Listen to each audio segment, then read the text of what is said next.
Qué bacano que le hayas dado play a este contenido. Esto es Gente que hace cine, donde aprendemos de cine conversando con sus creadores. Nos fuimos a Miradas gracias a la invitación del festival que nos invitó a ser medio aliado en esta tercera edición de este festival que se hace en la ciudad de Medellín, Colombia. Nos invitaron a grabar podcast en vivo y este es el primer episodio grabado desde la plazoleta que queda ahí al ladito del MAM. El Festival Miradas pone una carpa y ahí se hacen las charlas de la oferta académica. En este episodio vamos a hablar de las alternativas y de las nuevas miradas para coproducir entre países latinoamericanos. 3 invitados de lujo: Eugenia Campos de Argentina, Enid Campos de Perú y Jorge Botero de Colombia. Entre los 3 suman, 50 películas. Con una amplia experiencia precisamente en cómo coproducir, cómo hacer alianzas, cómo tomar de aquí, de allá para crear una película y que esa película tenga muchos países, muchas banderitas que finalmente lo que hacen es nutrir lo que nosotros estamos haciendo como región. Vamos a aprender muchísimo en este episodio. Por supuesto, gracias a la invitación de Miradas, que hizo posible que fuéramos hasta Medellín y estuviéramos ahí en vivo, no solamente grabando episodios, sino asistiendo en general al festival, conversando con muchísima gente y visibilizando lo que está haciendo esta región de Colombia, que se está convirtiendo en una región muy importante para la producción cinematográfica y audiovisual en Colombia y Latinoamérica. También llega a vos gracias al patrocinio que hemos tenido este año de nuestros amigos de Umaña y Asociados Abogados. Y por supuesto, a la alianza que hicimos con Sinsonte Studio. Un saludo y un abrazote para Eloísa Arcila y para Juan Pablo Hormiga, que llevaron sus micrófonos hasta allá al MAM para que grabáramos esto para vos. Un disclaimer rapidito. Como esto es sonido, tenía que pasar todo. 2 construcciones al frente, con retroexcavadoras, 2 inflables al lado de la carpa, la planta eléctrica de la carpa, drones, pajaritos, de todo, la vida sonando, así que tuvimos que luchar muchísimo para que el audio ahí en vivo sonara bien y para que también llegara de la mejor manera dadas esas condiciones. Pero aquí está, ya lo edité y está chéverísimo. Lo bacano es esa conversación que logramos con Enid, Pinky, Eugenia y Jorge. No doy más lora, trae tu café, tu cerveza, tu bebida favorita. Esto es Gente que hace cine, donde aprendemos así, conversando con sus creadores.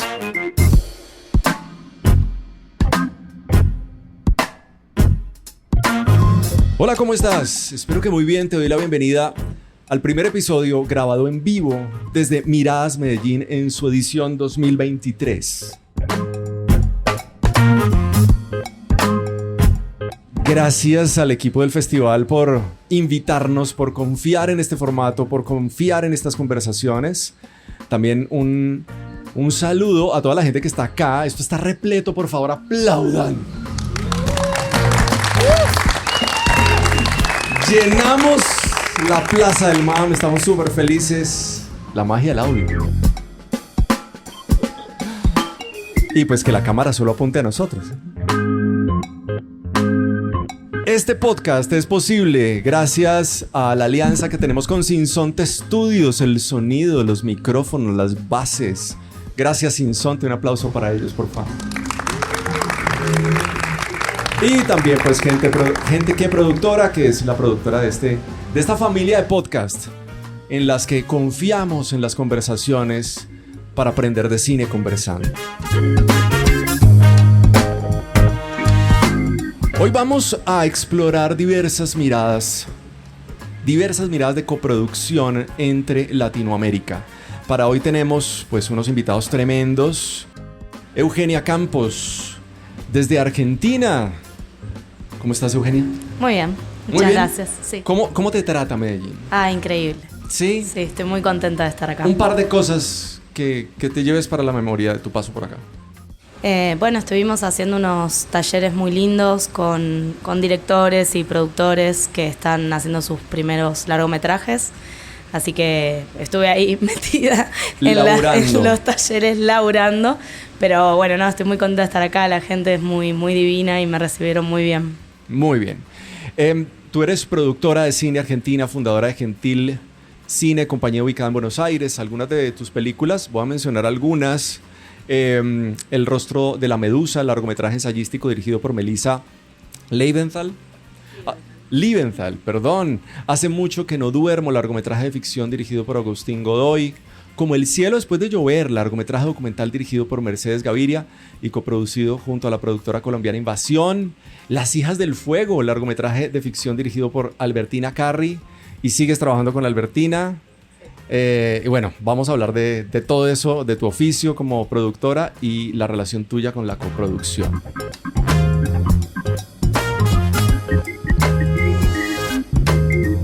Muy bien, también está Enid Campos, Pinky. ¿Cómo estás? Hola, ¿qué tal? Yo soy muy confianzudo. Me dijeron Pinky, ya arranqué de una vez. Es Pinky. que todos me dicen Pinky. ¿Sí? Sí. ¿Por qué?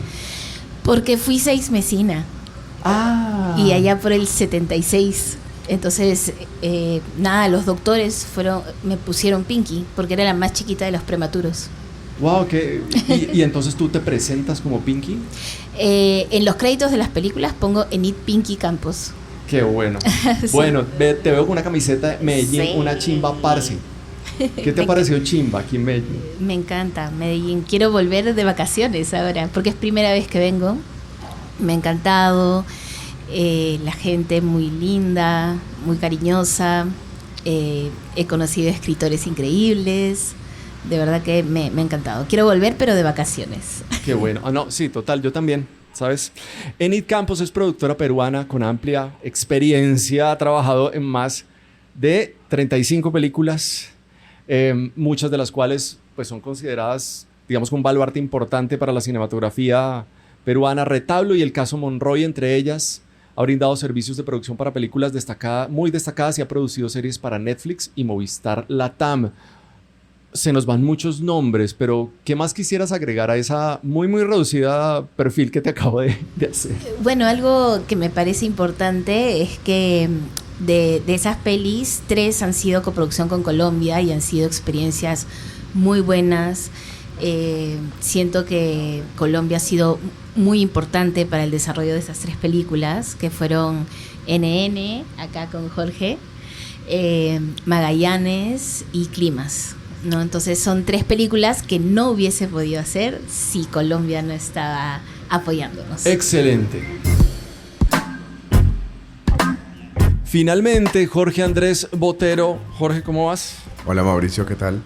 Yo estoy muy feliz porque siempre había querido hacer un podcast con vos. Nos debemos el que sería solitos, pero qué bueno tenerte acá en el podcast. Qué rico estar acá, muchas gracias. Qué bien. ¿Cómo te trata Medellín? Medellín es una chimba. ¿Sí? Sí. Qué bueno. Jorge Andrés es productor, creativo y director. En 2006 fundó Séptima Films, desde la cual ha producido, entre otros, La Playa de C, que estuvo en Cannes en 2012, X500 en TIFF 2016. Ha sido productor de NN y Un lugar llamado Dignidad en 2020. En 2020 lanza su primer documental como director después de Norma. Se lo dije y lo digo acá públicamente, uno de mis documentales preferidos con el que me conecté muchísimo. Recientemente estrenó El rojo más puro de Gira Plaza y se prepara para estrenar el largometraje La estrategia del mero de Edgar Luque, mientras desarrolla La caminata de María Gamboa, Cómo nos cambia la vida de Mario Andrés Ruiz, Antes del fuego de Ángel Giovanni Hoyos y la serie de 10.000 kilómetros de Juan Andrés Arango. Me quedó faltando algo por ahí. La miniserie de ficción, Las iguanas. Las iguanas. Bueno, nada, vamos a hablar entonces. ¿Listos para conversar? Listos. Listo.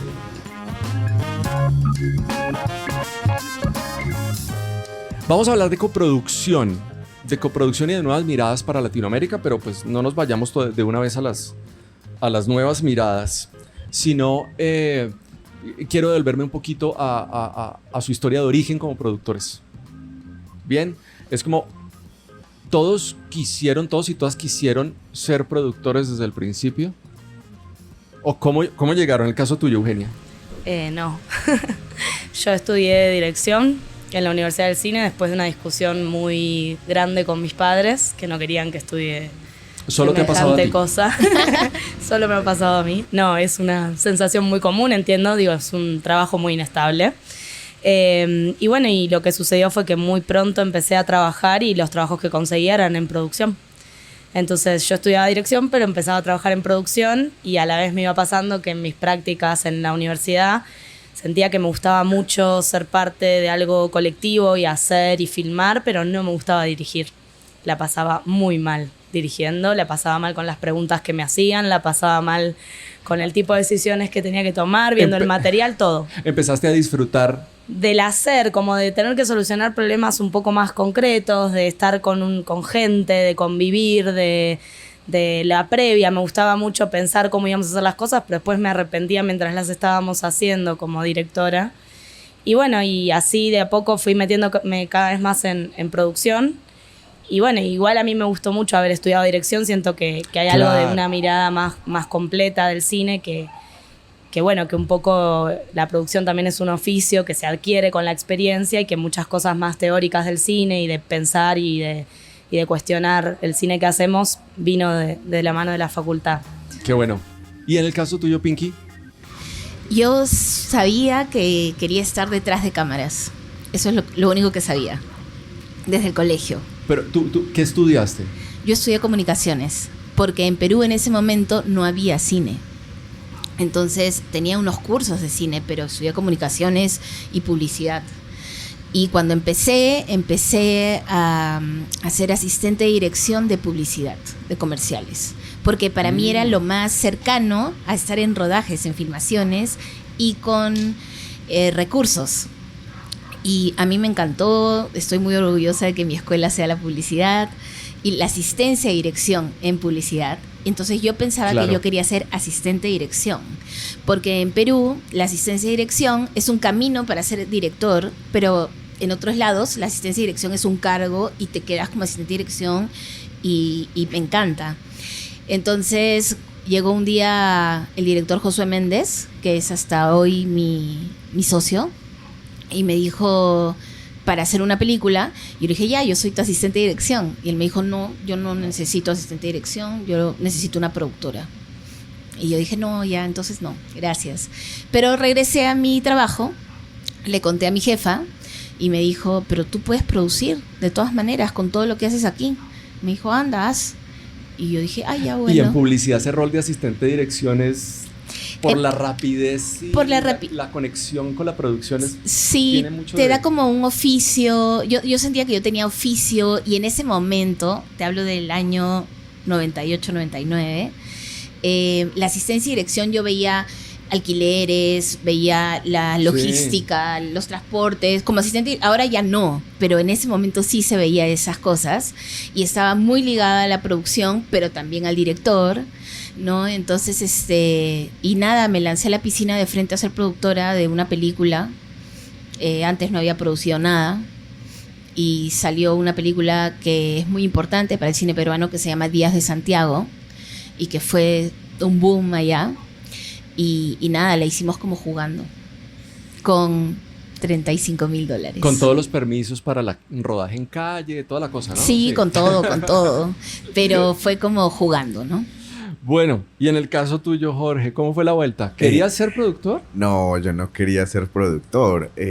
Yo creo que es que nadie nace queriendo ser productor. Porque es como la gran pregunta. Hablamos de coproducción con productores que no querían ser productores.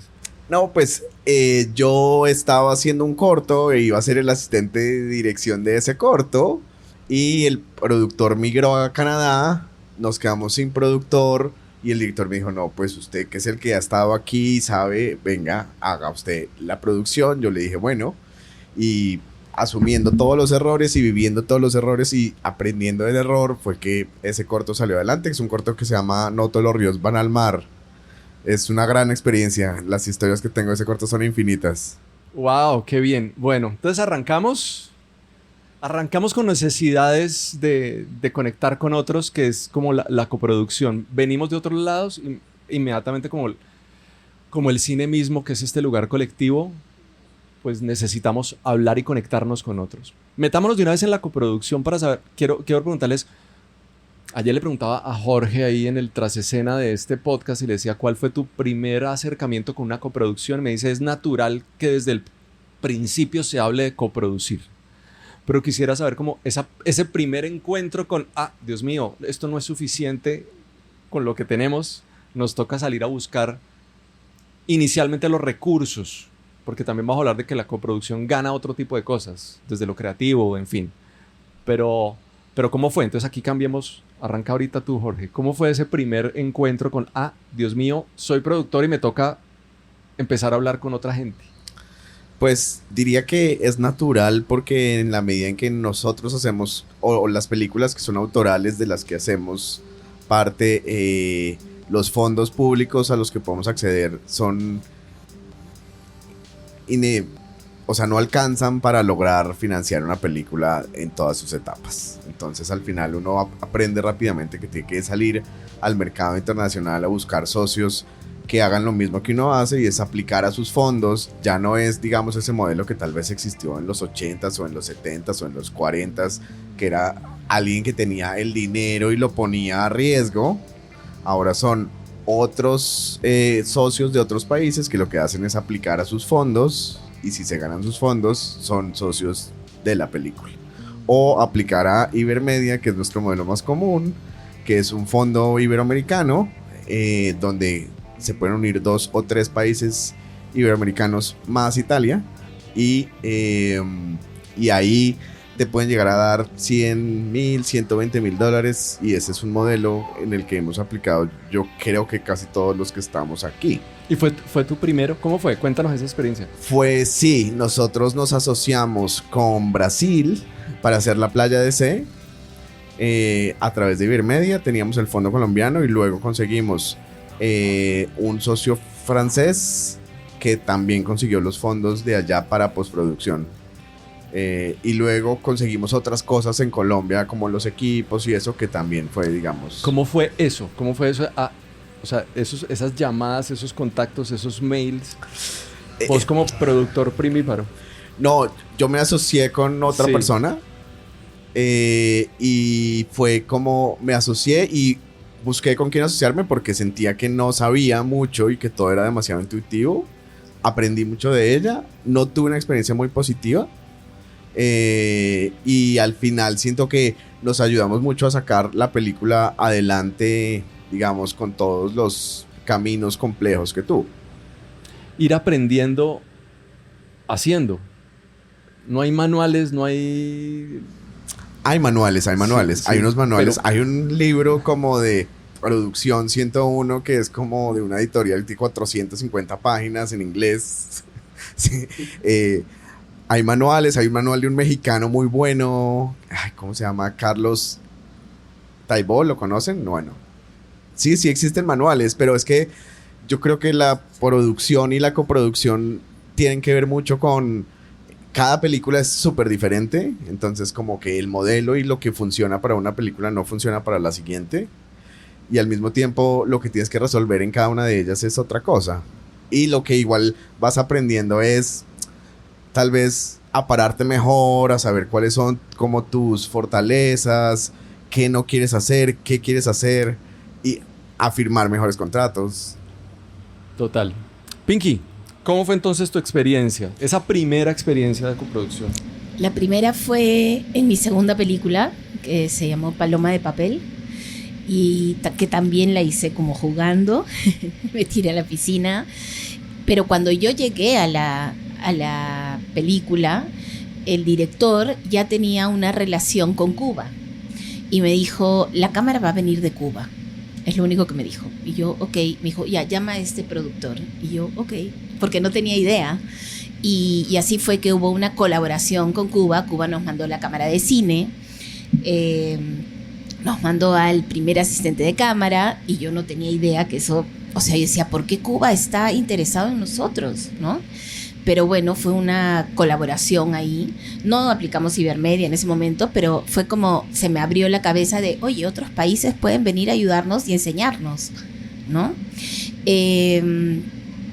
Y esa fue la primera vez. Y yo recuerdo que al año siguiente, o sea, en el 2002 más o menos, 2003, por primera vez escuché Ibermedia, ¿no? Y yo dije, voy a leer las bases. Y me acuerdo que imprimí todas las bases, que eran así, y me puse a leer, y yo cuando leí dije, no, esto no lo voy a hacer nunca. Te dio pereza. No, era como, no lo entendía, porque claro, a nosotros nadie nos yo no había leído ni un manual. No, nadie, en Perú nadie nos había enseñado eso. Entonces, pero recuerdo ese sentimiento de yo nunca voy a hacer esto. Y ahora, todas. No, ahora todas. Te lees juiciosísima. Yo creo que eso es lo primero que hago siempre cuando vamos a aplicar a un fondo. Es yo imprimo por más que los árboles, yo sé. Dios pero mío, soy que muy, no nos escuchen los de sostenibilidad, sí, soy por muy favor. old school. No puedo leer en pantallas. Pero es lo primero, ¿no? Tener todas las aplicaciones como Biblia, por más que hayamos aplicado cientos de veces, porque siempre puede cambiar un poquito, ¿no? Okay. Entonces es muy importante para mí tener las bases y la aplicación conmigo al lado cada vez que voy a aplicar a un fondo. Y como si fuera la primera vez. Como si fuera la exacto. primera vez. Y incluso buscar ese coproductor también es como si te enamoraras, ¿no? Buscas a la persona idónea para tener este hijo contigo, ¿no? Sí. Y es una relación que dura para siempre, ¿no? Porque la película vive para siempre, nos trasciende. Entonces es una relación que va a seguir y no sé, por acá, no sé, en 2 años tal vez tengo que llamar a Jorge a preguntarle algo o ver si quiere algo de NN o es eso, ¿no? Es algo que dura, entonces por eso es muy importante elegir bien, ¿no?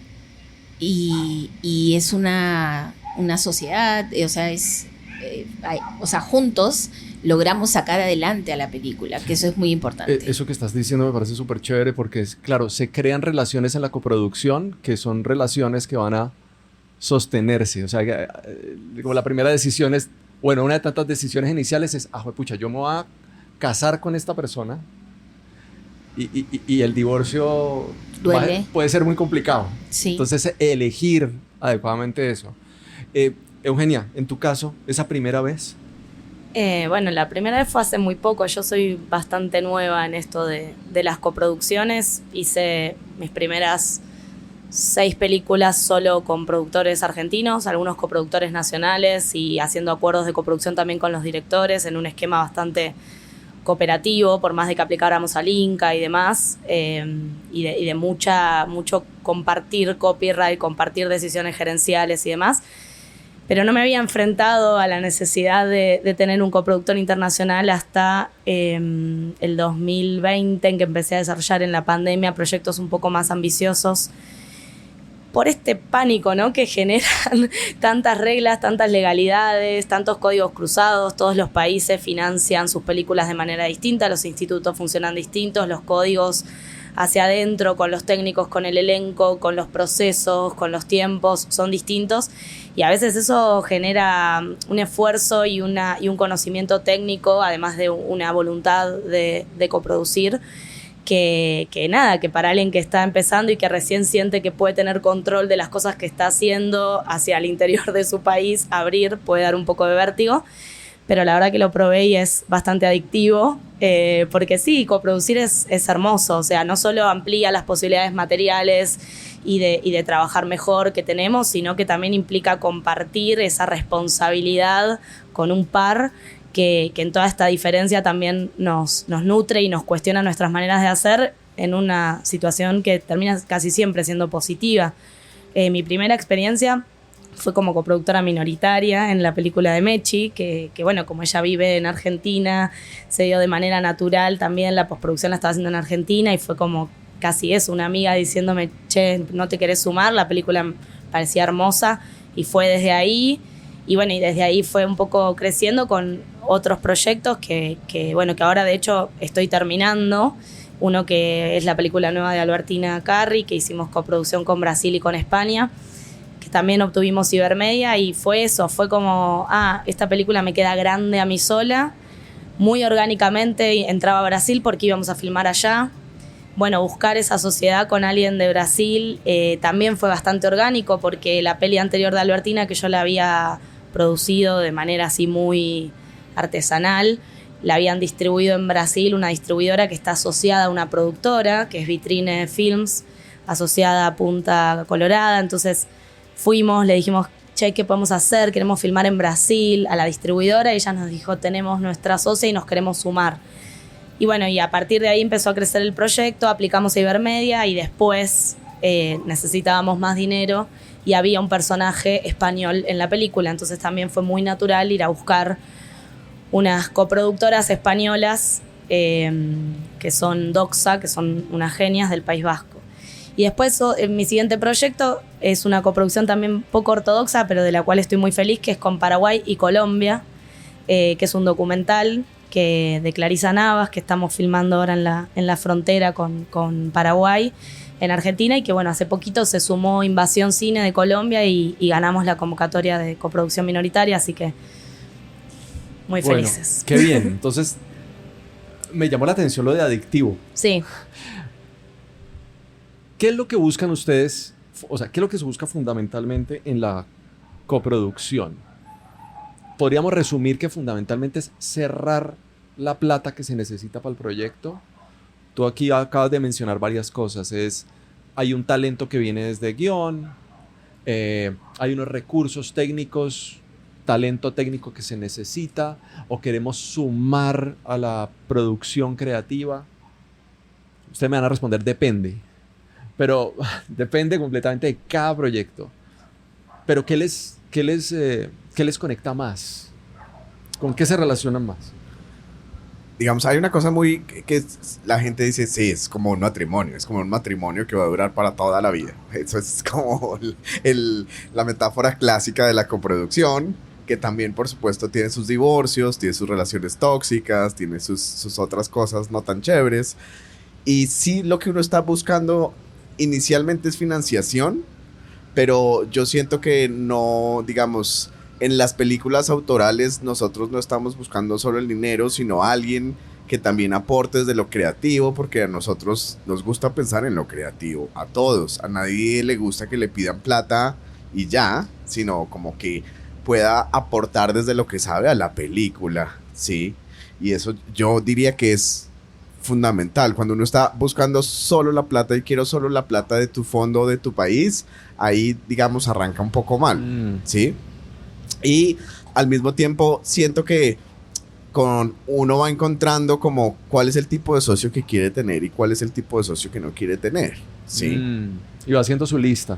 No, va haciendo su lista negra, por supuesto, sí. Pero independientemente de eso, siento que también uno igual dice qué estoy dispuesto yo a ceder y qué no. Por ejemplo, a mí hoy en día no me interesa alguien gigante, sí, digamos, una empresa de Francia que va a poner un montón de plata, pero que tiene un montón de requisitos y que son súper estrictos y que realmente al final la película va a quedar siendo de ellos y no mía. Eso no me interesa, ¿sí?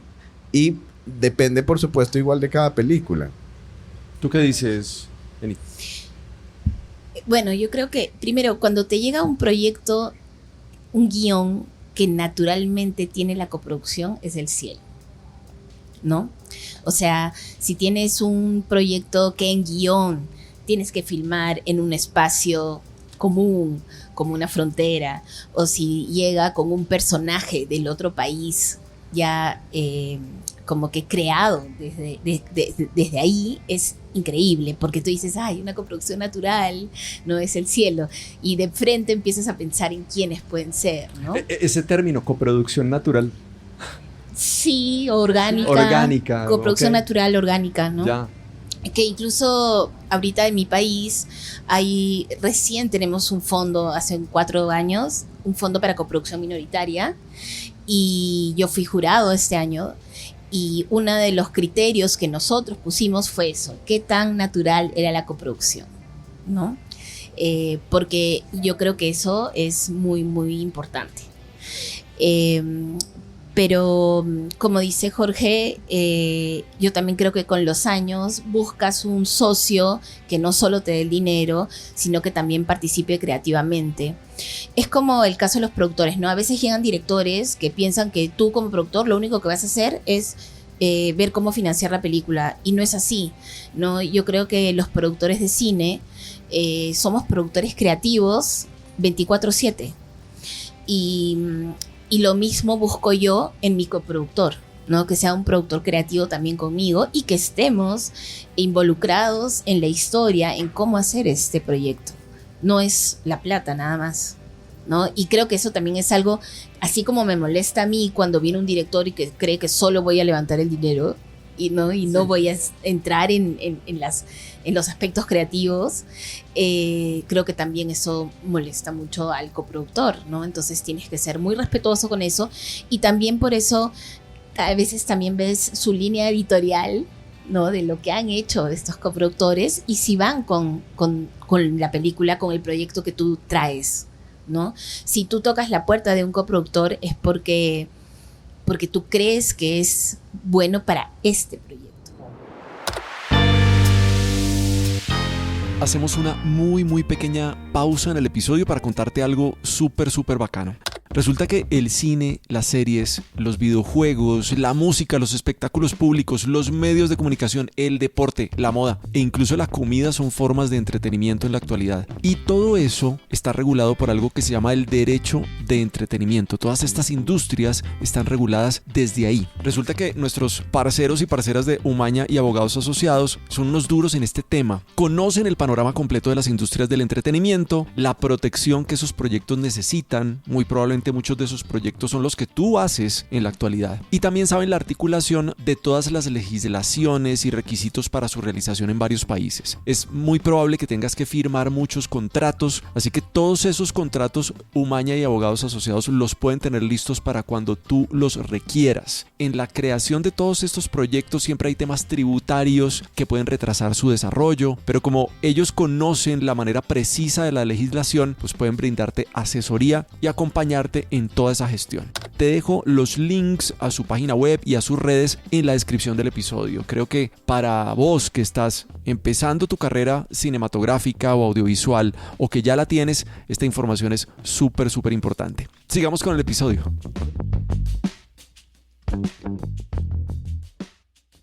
Ok, perfecto. Eugenia, ahorita con lo que estaba diciendo Jorge, que decía, yo hoy busco o no quiero esto. En el recorrido que tienes hasta el momento, ¿ya tienes esa decisión? Sí. No quiero lo mismo que él no quiere. No, me parece que hay que hacer una diferenciación ahí muy clara entre coproducir con Latinoamérica y coproducir con Europa, porque no podemos ser ingenuos.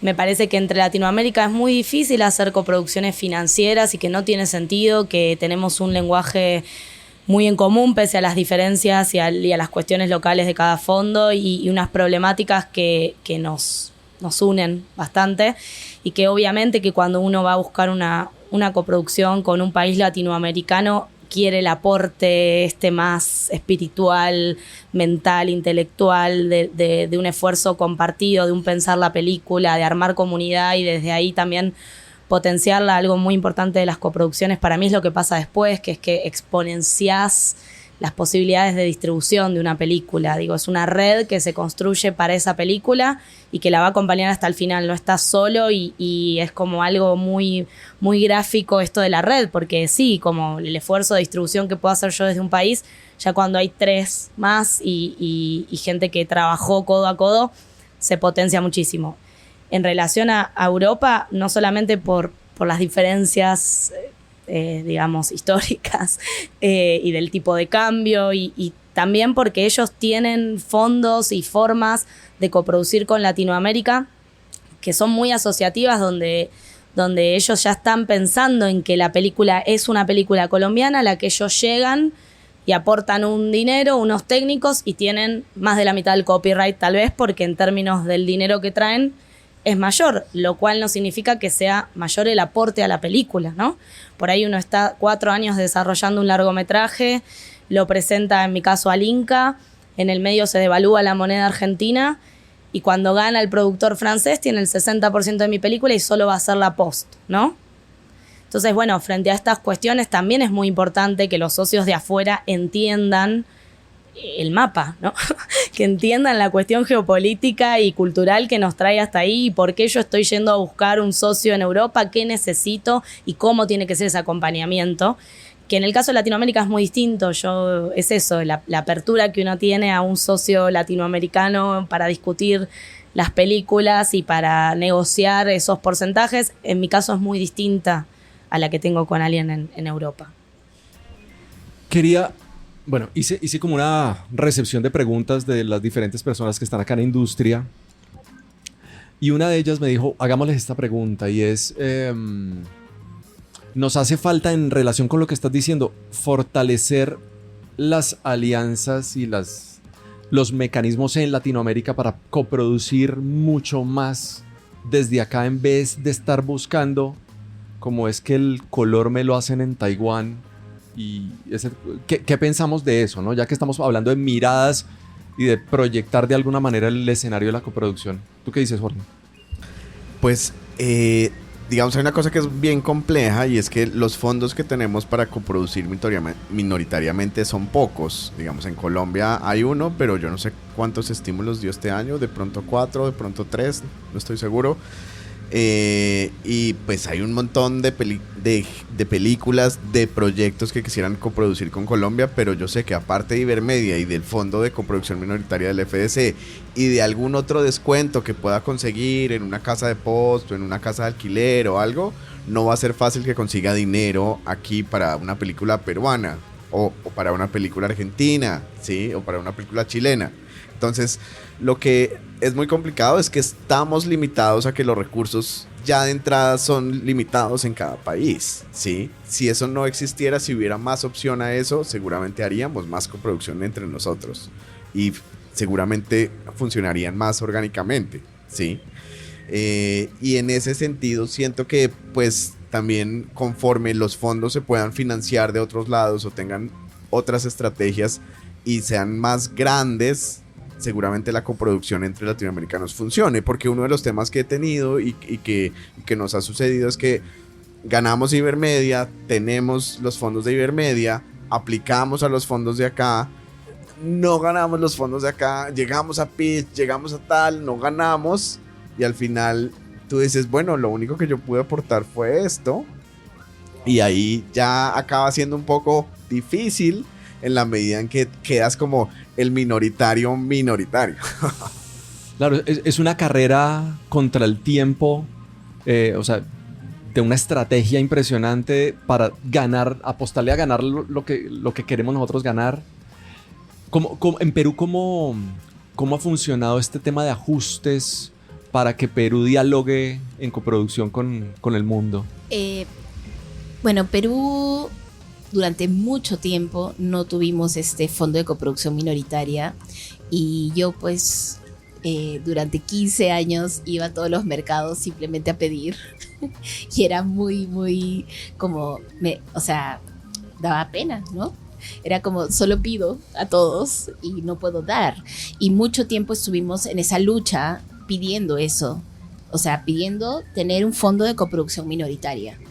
Y bueno, lo tenemos hace 4 años, estoy muy orgullosa de ese fondo porque aparte es un muy buen fondo, un fondo muy amigable, podemos mandar dinero al otro país, piden lo que el acuerdo de la CASI, los requisitos, ¿no? Que son 2 jefes de área, actor protagónico que se puede cambiar por secundario, o sea, como que lo mínimo, ¿no?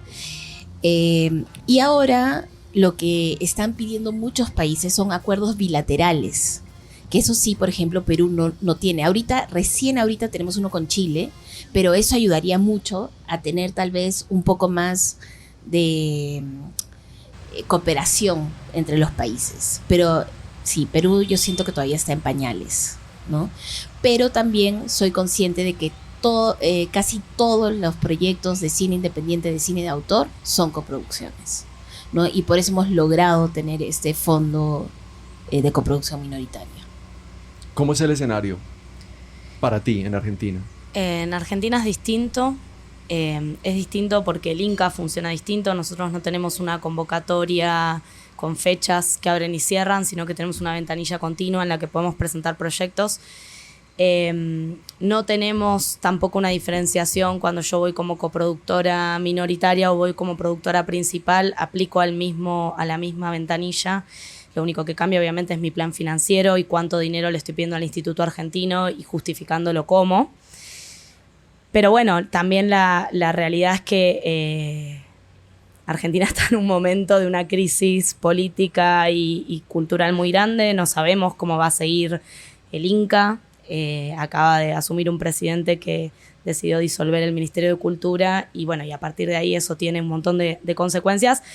Y sí me parece que en un punto, por cómo es la coyuntura en Latinoamérica y demás, cada vez se va a hacer más difícil no coproducir y ser autosuficiente en esas cuestiones, y que no solo un poco lo que plantea el compañero acá, Jorge, es necesario fortalecer nuestros fondos. Total. Y estos fondos públicos y hacer políticas desde los estados para que funcionen cada vez mejor, sino también espacios como como Miradas Medellín, donde simbólicamente se amplían las posibilidades de los productores, donde de pronto pensar en coproducir con Perú, con México, con Chile, con Colombia, está mucho más cerca, y porque vas al evento, porque conoces a la gente, porque tenés más acceso a ver las películas que están haciendo y cómo están pensando financiarlas. Entonces también son dos cosas, como las condiciones materiales y las condiciones simbólicas para coproducir. Arranquemos esta nueva ronda contigo, Pinky. Ya sabemos que te gustó mucho Medellín, pero bueno, para ti como productora, el escenario de un festival en otro país o de estos países latinoamericanos, ¿qué encuentras tú de oportunidades para tus posibilidades de coproducción? ¿Qué encuentras o qué has encontrado acá? Que obviamente que puedas decir. Bueno, primero yo creo que he conocido escritores nuevos que yo no tenía en el mapa, que he podido compartir con ellos. Ayer en la fiesta, por ejemplo, me encontré... ¿Cuál fiesta? Yo ni idea. En los festivales no hay fiestas. Ni se sellan coproducciones en las fiestas. Imagínate. Por ejemplo, ayer encontré una persona que hace seguridad en rodajes. Eso no hay en Perú, ¿no? Y me quedé hablando con ella mucho rato, porque yo decía, claro, el día que yo haga algo grande voy a tener que traérmela a Perú, porque en Perú no hay alguien que haga eso. Y me pareció súper nutritivo mi conversación con ella. Claro, empiezas no solamente a coproducciones, sino empiezas a conocer oficios o cómo se están desarrollando los oficios en cada país, que tienen sus particularidades. Exacto, ¿no? Y que yo sé que es el día que yo tenga que hacer algo grande en Perú, voy a tener que llevarme ese talento. Oh, ¿no? Qué bien. Que me pasó lo mismo, yo me fui a México a hacer una serie y se me abrió el cerebro, ¿no? O sea, estar allá 2 años trabajando con gente de todo el mundo, era como, yo decía, ok, cuando tenga que hacer esto en Perú, tengo que llamar a toda esta gente, porque en Perú todavía no tenemos ese know-how. Ahora, eso fue hace 5 años, ahora ya tenemos más el know-how. Pero sí, es totalmente... es un intercambio de conocimientos, que eso es lo principal, creo, ¿no? Por ejemplo, en NN, que tuvimos la sonidista, yo hasta ahora sigo en contacto con ella. Me encantó trabajar con ella. Digamos, y con ellos, ¿no? ¿Quién fue la sonidista? Isabel Torres. Ajá. No, pues Isabel tremendo. Torres, no, olvídate, ¿no? Me encantó, y cada vez que tal vez tengo una coproducción, por ahí que pienso en una coproducción con Colombia, digo, Isabel, puede ser, ¿no? Ya la tengo en la mira. Eso que estás diciendo es muy bonito, perdón que te interrumpa, porque es que es como también cómo hacer que los oficios técnicos y todas estas especificidades puedan habitar en las coproducciones que ustedes están gestionando. Sí, claro. Sí, porque finalmente es como toda esta gente come o todos comemos o sí, todos logramos participar del ecosistema. Sí, totalmente. Entonces comienzas a entender un poco cómo se trabaja allá, en el otro país. Traer ese conocimiento a tu país es riquísimo, ¿no? Buenísimo. Sí. Jorge, y en tu caso, o sea, aquí dentro de Colombia vienes, digamos, estás presentando una película de la cual eres productor, pero vienes todo el tiempo como con las gafas puestas de oportunidades, como con qué tono vienes a este tipo de espacios. Yo creo que depende, pero específicamente, digamos, en Miradas vengo como a encontrarme a gente que hace rato no veo, como a hablar con ellos a ver cómo están, pero yo no tengo, digamos, como mis gafas de negocio Sí. todo el tiempo. ¿Qué nuevos guionistas hay? ¿Qué hay en Medellín que no hay en otros lugares? No, sino que orgánicamente, claro, en este momento, por ejemplo, no tengo ninguna película que esté pensando, por ejemplo, rodar en Medellín. Si tuviera una película que estuviera pensando rodar en Medellín en el 2024, tal vez tendría otra gafa. Bueno, pero en el mismo tono orgánico que hablamos ahorita de las coproducciones, más bien tejer y mantener relaciones para que... Yo diría que sí, en este caso específico de Miradas es como tejer y mantener relaciones. Medellín me parece que es una ciudad que además ha aprendido rápidamente a hacer grandes services. Es una ciudad que tiene una cantidad de locaciones increíbles, sí, de todo tipo. Y me parece que la gente, pues también diría que es un buen vividero. O sea, yo igual vengo Sí. a Medellín y digo, Medellín sería un gran lugar. Sería chévere. Bueno, volviendo a las preguntas que me han regalado algunas de las personas acá del mercado, me decía Diana Pérez, productora, me dice, yo le digo, regálame una pregunta, y me dice, ¿cómo hacer para que la coproducción o que mi película en coproducción no se vuelva un Frankenstein? No sé si seguimos como la idea. Aquí me hace cara Eugenio. Responde, ya que la cara aguanta. Qué difícil. No, creo que suena un poco New Age, pero creo que hay que tener mucho diálogo, mucho diálogo previo, durante, posterior, no dejar... A veces siento que puede pasar que por no entrar en conflicto o por no tener ganas de ahondar demasiado en las diferencias, una ve, acá está habiendo una pequeña, ¿cómo decir? Grieta, decimos en Argentina, Sí. que se empieza a agrandar, pero bueno, no sé, tenemos que filmar, tenemos que no sé qué, tengo que contestar el mail que me mandó por el fondo de ella, que necesita este papelito, no sé qué, sigo.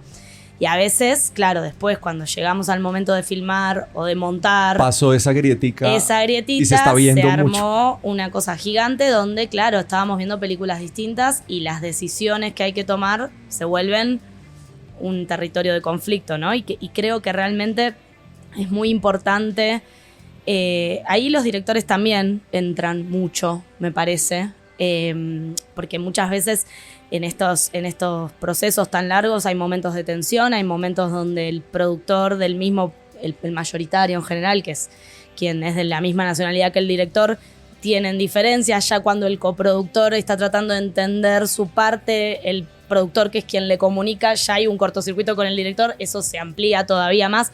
Entonces, como que creo que hay que tratar de armar equipos donde la verticalidad inherente al cine en cuanto se vuelve un poquito más industrial se aplane lo más posible y se pueda tener charlas con todas las instancias donde también los técnicos puedan formar parte. A mí, me ha pasado de ahora rodar con jefes técnicos de los dos países en varias instancias. Por ejemplo, 2 directoras de fotografía, una que estaba en Argentina y otra que estaba en Brasil. 2 directores de arte, uno en Argentina y uno en Brasil. Eso fue una decisión que se tomó por disponibilidad de los profesionales, por cuestiones de logística, todavía estamos con algunas restricciones de pandemia, por un montón de cuestiones, pero obviamente que eso implica una pulsión por el diálogo, por el entendimiento, por el contagio, por un montón de cosas que cuando sucede esa sinergia es maravilloso y cuando no... surgen los Frankenstein. Surgen los Frankenstein. ¿Te han pasado uno que otro Frankenstein? Gracias a Dios creo que no, pero también quería ahondar en esta relación director-productor, porque algo que me pasa a mí, no sé si a ustedes, es cuando yo entro a un proyecto de este tipo, siempre resaltando, ¿no? Cine independiente, cine de autor, yo le pido al director que él tiene que ser productor conmigo. Porque los dos vamos a tomar decisiones con respecto a su película, ¿no? Entonces, eso es algo muy importante para mí, que también tengan el rol de productor hasta cierto momento para tomar todas estas decisiones, sobre todo en coproducción, juntos, ¿no? Y saber los límites que tú tienes y que que has tenido este diálogo con el director para saber qué ceder y qué no, ¿no? Qué cosa quieren ellos y qué va con ellos para nunca pasar por encima de ellos. Exacto, para que no tomes una decisión desde solo la producción. Sí. Uh-huh. Entonces siempre que he trabajado con mis directores, hasta cierto punto ellos también son productores conmigo, siempre somos productores ejecutivos los dos, ¿no? Porque estamos muy ligados, tenemos que estar muy en armonía para tomar estas decisiones y tener estas conversaciones que muchas son difíciles, ¿no? Pero tenemos que prácticamente pensar igual, ¿no? Eso es para mí muy importante. Jorge, ¿un Frankenstein o no? Pues no me ha tocado, afortunadamente también diría, y también siento que tiene que ver con un elemento, es quién es el productor que lidera. Sí, porque tiene que haber uno que lidera, que no necesariamente debería ser el mayoritario. ¿Ah, no? O sea, no es una cosa matemática, no es una cosa de cuánta plata estás poniendo, porque generalmente también partimos de la base de quién desarrolló la película. Y quién desarrolló la película, como decía Eugenia, uno llega con una película que lleva 4 años reescribiendo, que ya tiene un fondo, que está increíble, y llega un alemán y dice, ay, bueno, te pongo la postproducción y me quedo con el 40%, pues no es justo. ¿Sí? Ok. Y en esa construcción de quién lidera, hace poquito tuve una experiencia que hasta el momento ha sido muy positiva, y es que una productora puertorriqueña se conoció con un director colombiano. Ellos querían hacer la película en Puerto Rico, yo iba a ser el minoritario, y todo el esquema cambió en el camino, porque llegó el huracán, recuerdo el nombre, como en el 2018, entonces llegó Donald Trump al poder, quitaron los fondos de Puerto Rico, entonces ya no se podía hacer en Puerto Rico, entonces salimos a buscar otros socios, conseguimos un socio en Brasil, conseguimos un socio en República Dominicana, filmamos unas cosas en República Dominicana con la ley de cine debajo del agua, y luego hicimos una película muy barata en Colombia, del resto de la película, y para mí es como un súper logro, porque además quien lideró la producción realmente, pese a que rodamos en Colombia, fue la puertorriqueña, y ella siempre estuvo al hombro con la película hasta el final, y pues ahorita estamos ahí y ha sido súper orgánico y súper lindo, y acabamos de estrenar en un festival en Estonia la semana pasada, hace una semana, y no nos habíamos visto, yo no me había visto la cara, por ejemplo, con la de República Dominicana, ni con el brasilero, hace muchos años no nos veíamos, y fue hermoso como encontrarnos ahí, igual decir, esta película que varias veces pensamos que no se iba a hacer porque tuvo como la pandemia en el camino, que todos sabemos que es como al final se logró y salió y se está estrenando, y es como wow, lo logramos. Un buen Frankenstein como equipo. Ajá. Claro, exacto. Y saber esos lugares, oye, interesante, me queda lo orgánico, y volviendo con el tema del orgánico, ese tema de que no es matemática necesariamente, no es un juego de porcentajes. Quisiera que el público que está acá pensara una pregunta y que pase de pronto a uno de los micrófonos, si alguien lo quiere hacer nos va avisando. Yo voy cerrando acá como con esta pregunta, y es, me robo como una idea que teníamos con Jorge ayer, o que Jorge me dijo, y es como, bueno, ¿qué es lo más difícil, qué es lo más difícil de la coproducción? Pero también sí está esta otra opción, y es una cosa que salió muy mal, si la pueden decir y si la pueden compartir. Como, esta vaina no la vuelvo a hacer. Bien, o sea, o salió, no sé cómo salió, pero yo no la volvería a hacer. O que puedan contar una experiencia de alguien, porque me interesa mucho, o nos interesa mucho, es hoy ustedes, con ese aprendizaje que han hecho, que a pesar de que haya manuales o algo, el manual lo está escribiendo cada uno de ustedes, es su propio camino de producción. Hoy definitivamente con esto, así como decía Jorge ahorita, yo produzco de esta manera y quiero estos socios ya ahora. Pero entonces volvamos, porque me fui entre las ramas. Me está distrayendo el ruido de la construcción, de una vez hago el disclaimer. No sé cómo estamos haciendo un podcast con este ruido. Entonces, algo que haya salido mal o algo que definitivamente no vayan a volver a hacer. A ver, ¿tú estás ahí? Sí. Sí, es que son muchas cosas, entonces no sé legalmente qué puedo decir y qué no. Tú lo deberías saber. Me tocó hablar con mi abogado y decirle, oye, tengo este podcast, quisiera hablar de esto, de esta persona. Y me dijo, no, mejor no lo digas. Ok. Bueno, listo, gracias. Una de las cosas que me parece re clave es tener un abogado. Yo en mi primera película, por ejemplo, no tuve un abogado. Igual luego entró un abogado y nos ayudó más o menos, pero siento que yo hoy en día tengo un abogado y es además uno de mis mejores amigos. Entonces es como, yo siento que lo puedo llamar y le puedo escribir mis momentos más angustiantes y decirle, me está pasando esto. Y que estén con uno desde el principio, ¿no? Claro, claro.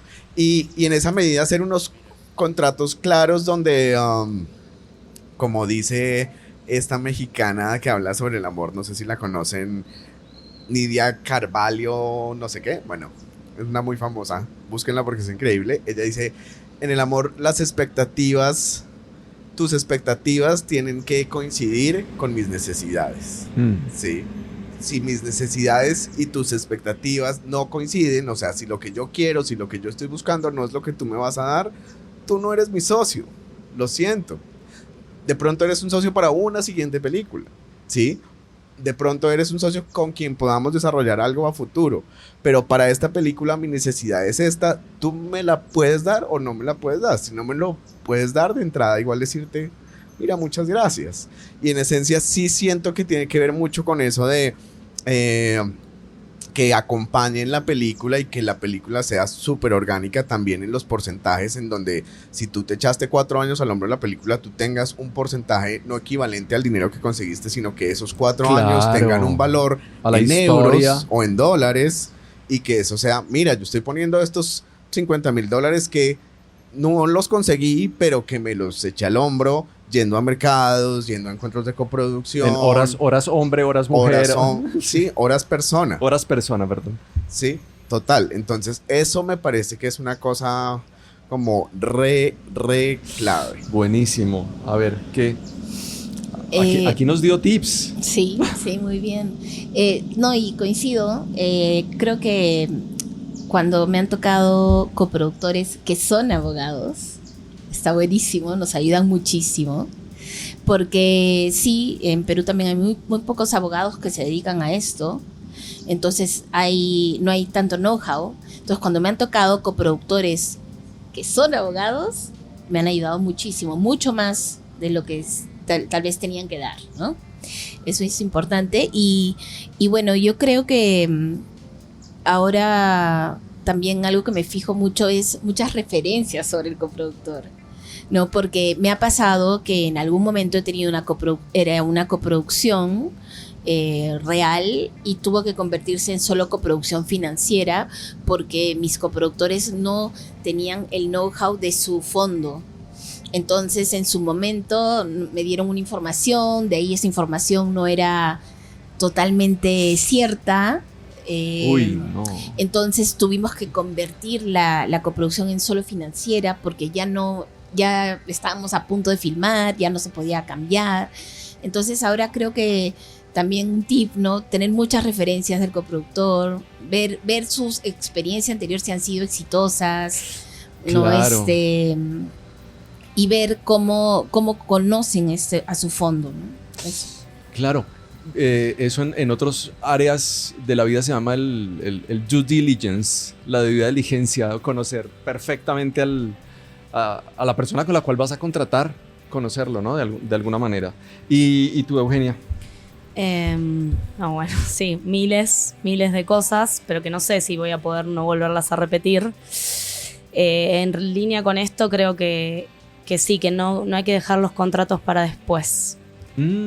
Que es algo que sobre la marcha, que cuando nos faltan cosas a definir, es como que una dice, bueno, ¿está todo entendido? Sí, está todo entendido. ¿Hablado? Sí, hablado. ¿Escrito? No. Bueno, seguimos. Y siempre cuando queda el contrato para el último momento, es una zona conflictiva donde surgen todas estas cosas que no estaban claras y demás, pero sea con un coproductor internacional, un coproductor nacional, un vendedor de películas, un distribuidor, un director. Y creo que la otra es que es muy difícil entrar a una coproducción o sea, a un rodaje con un guión que está enclenque. Okay. Como que muchas veces pasa que filmamos con guiones más laxos, en esquemas de películas un poco más acotados, donde, bueno, una tiene una idea de tal escena o no, una escena muy concreta que la noche anterior se la pone en crisis y entonces en el rodaje surge ahí un hueco para hacer improvisaciones. Todo eso está buenísimo cuando no hay 3 coproductores a la espera de que se entregue el material que estaba acordado por todos, ¿no? Cuando eso funciona, cuando somos 15 amigos del mismo país, no arriesgando fondos de distintos lugares y sin todos esos acuerdos. Cuando ya hay más dudas sobre el guión o sobre cuestiones anteriores, ¿no? De etapas anteriores, me parece que hay que frenar, volver a barajar y seguir. Eso, en cuanto hay estructuras de rodaje que impliquen socios internacionales. Bueno, ¿alguna pregunta que alguien quiera hacer en el público? Por favor, tenemos una pregunta VIP acá. Muy bien. Es una pregunta, digamos, lo que se está repitiendo últimamente y es en la relación de estos productores creativos. O sea, yo como director realmente quiero saber, porque me parece que esa aparición de ese productor creativo es muy importante en este momento. A veces, digámoslo, ¿cuáles son los límites? ¿Hasta dónde, digámoslo, está sus sugerencias? ¿Hasta dónde para y respeta al director? ¿En qué realmente es su concepto de creatividad en ese sentido? Muchas gracias, Víctor Gaviria, aquí en las preguntas. Así que, por favor, ¿quién quiere iniciar? Eugenia, dale. Me parece que la pregunta trae un pequeño prejuicio, ¿no? Como ¿dónde está el límite? Ya entendemos que va a haber que marcar límites. A ver, yo obviamente cuando, hago algo parecido a lo que hace Pinky, no los vuelvo productores ejecutivos, digo, porque hay algo ahí que me parece muy complicado de trabajar así, pero sí los vuelvo coproductores en términos de que son dueños del 50% de la película y que van sabiendo todos los fondos que se consiguen y dónde yo a mi criterio pondría los recursos con mayor preponderancia y dónde no. También el director, los contratos que yo hago, tiene el corte final. Yo no llevo las cosas tanto más lejos, pero en general no hace falta tampoco. En general se logran consensos. Para mí, yo trato de generar relaciones con los directores desde que empiezo a desarrollar una película, donde un poco cada una va a tener su punto de vista, pero van a tender las cosas a llegar a una tercera posición siempre, donde ambas partes estemos cómodas. Porque si no, medio que dejamos de trabajar. Si no, prefiero pasarle el proyecto a alguien más. Si yo estoy trabajando con una directora que no logramos armar un lenguaje en común y que las decisiones que toma, ya sea de manejo del equipo técnico en set o de casting o de cuestiones, sí, de dimensiones de la producción, yo no las entiendo y cuando lo llevo a discusión sigo sin entender y no respeta lo que le digo, yo tiendo a disolver esas sociedades porque no me puedo quedar ahí y no siento que sea bueno ni para la directora ni para la película. Con esa tensión entre dirección y producción, para mí no se puede trabajar en esquemas frágiles y artesanales y autorales, porque no hay mucho más resto. No es que el director se da vuelta y hay un ejército de financistas diciéndole dale, te apoyamos, seguí. Entonces, ¿qué va a hacer? ¿Qué va a hacer si yo, que fui la que hizo los acuerdos con el equipo, la que tiene el cronograma general de la película, la que entendió la película cuando aplicaba los fondos de una manera, de pronto me siento traicionada y que me soltó la mano y que no estamos haciendo la misma película? Y lo mismo para el director. ¿Qué le pasa a un director que se levanta una mañana, va a rodaje y tiene una discusión con su productor de algo que es como, pero esto siempre fue así? Como de pronto me doy cuenta que estábamos pensándolo todo distinto. Entonces, como hay tantas cuestiones también éticas, económicas, creativas que están en juego, me parece que lo fundamental antes de embarcarse en un proyecto, antes de empezar a gastar el dinero conseguido, antes de hacer esos acuerdos que después son difíciles de desarmar, es generar un lenguaje en común y que no sea para nada una sorpresa tener una discusión, simplemente poder atravesarla y seguir, y no sea necesario decir hasta acá llegas vos, hasta acá empecé yo, porque esos límites siempre son difusos, me parece. Jorge o Pinky, ¿quién quiere responder? Yo quería contar algo que me pasó, que a mí me cambió. En el 2008 tuvimos la oportunidad de tener una asesoría con el director inglés Stephen Frears para un proyecto, y yo fui a la edición y él veía la edición todos los días, y un día me dijo, quiero hablar contigo, me dijo, un ratito, y yo sí, claro, y me dijo, quiero saber cuánto tiempo has trabajado tú con tu director en el guión, cuánto tiempo han hablado del guión, cuánto tiempo. Y yo le dije, no, siempre estoy hablando. No. Pero tipo reuniones de guión, director y productor. ¿Cuánto tiempo? Y yo, no, pero siempre, le decía yo. Y Wow. dijo, no. ¿Por qué? Porque tú eres la persona que tiene que hacer dudar al director, y sobre todo si es director guionista. Tienes que hacer dudar al director guionista de todo lo que ha escrito. Tú eres la persona que puede hacer eso y lo vas a ayudar a quedarse con lo que realmente quiere. Y eso a mí también fue como, wow, ¿no? Entonces me dice, porque, y así también a ti te conviene, porque así no grabas, filmas mucho más de lo que vas a necesitar en edición, ¿no? Entonces vas a gastar menos dinero, tus recursos van a estar en los money shots, en las escenas donde tienen que estar, pero tienes que darte ese tiempo para sentarte con tu director guionista o director que ya tiene el guión como suyo, para hacerlo dudar, y él mismo va a saber, ok, esto lo quiero de todas maneras, esto también lo quiero así de todas maneras, y él te va a transferir esa información a ti también. Entonces después, cuando tú tengas que tomar decisiones, vas a tomar decisiones con esa mirada, y eso me pareció buenísimo, ¿no? Entonces trato de tener esos espacios para yo poder tomar las mejores decisiones para mi director. Y en esa relación se van tejiendo probablemente esos límites, porque se van dialogando desde el principio. Jorge. Sí, yo igual diría que uno es un poquito, digamos, hay dos cosas que no hay que perder de vista nunca. Uno es que yo siempre me pongo en la tarea de ser el primer espectador de la película, ¿sí? Para poder también encontrar cuando hay cosas que el director está haciendo por capricho o si las está haciendo por el bien de la película, ¿sí? Y eso me parece que es muy importante.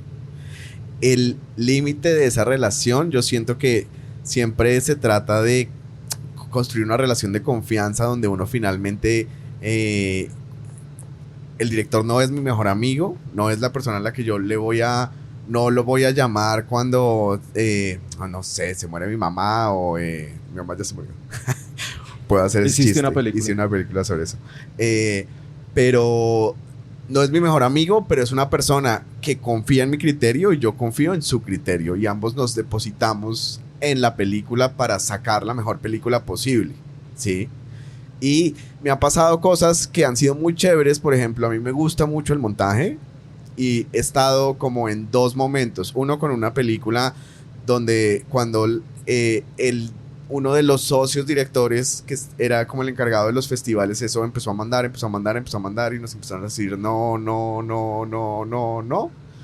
Yo dije, esta película no está, tenemos que remontar. Y entonces ya el director dijo, no, esto ya no hay por dónde. El editor dijo, esto ya no hay por dónde. Yo dije, sí, sí hay, vengan.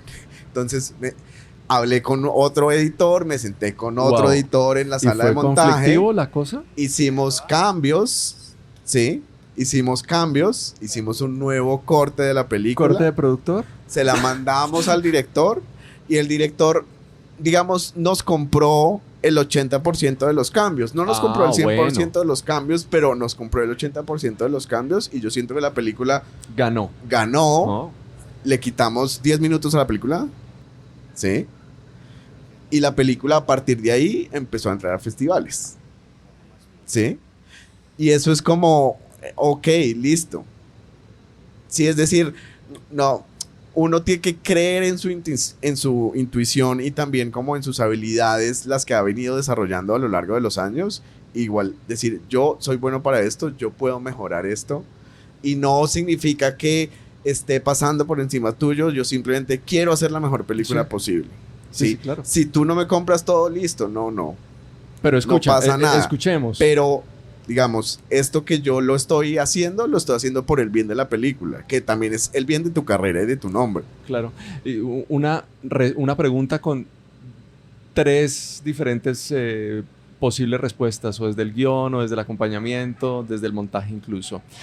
Yo me sentí muy bien, estoy un poco preocupado por la matraca que está sonando al fondo, pero creo que fue una experiencia linda. ¿Cómo se sintieron, Eugenia, Pinky? Muy bien. ¿Sí? Sí, me gustó. Para hacer divertí. primer podcast. No, ¿Cómo va? buenísimo. Aparte que uno sigue aprendiendo de sus compañeros. Pero ¿no? totalmente. O sea, han hablado cosas que ahorita digo, uy, sí. Anotado. Voy a hacer. Y lo bueno es que quedó grabado. Jorge, ¿cómo te fue en tu primer podcast? Re lindo, me pareció ¿Sí? re lindo. Muchas Qué gracias, bueno, Mauricio. re lindos ustedes, en serio. Y al público que estuvo acá con nosotros. Esto es Gente que hace cine. Gracias, Insonte, por los micrófonos. No tiene nada que ver la calidad de los micrófonos con el ruido exterior. Esa es la vida. Pero como me dijo alguna vez Laura Mora, que si la realidad tiene que entrar, pues que entre. Gente que hace cine. Aprendemos de cine conversando con sus creadores.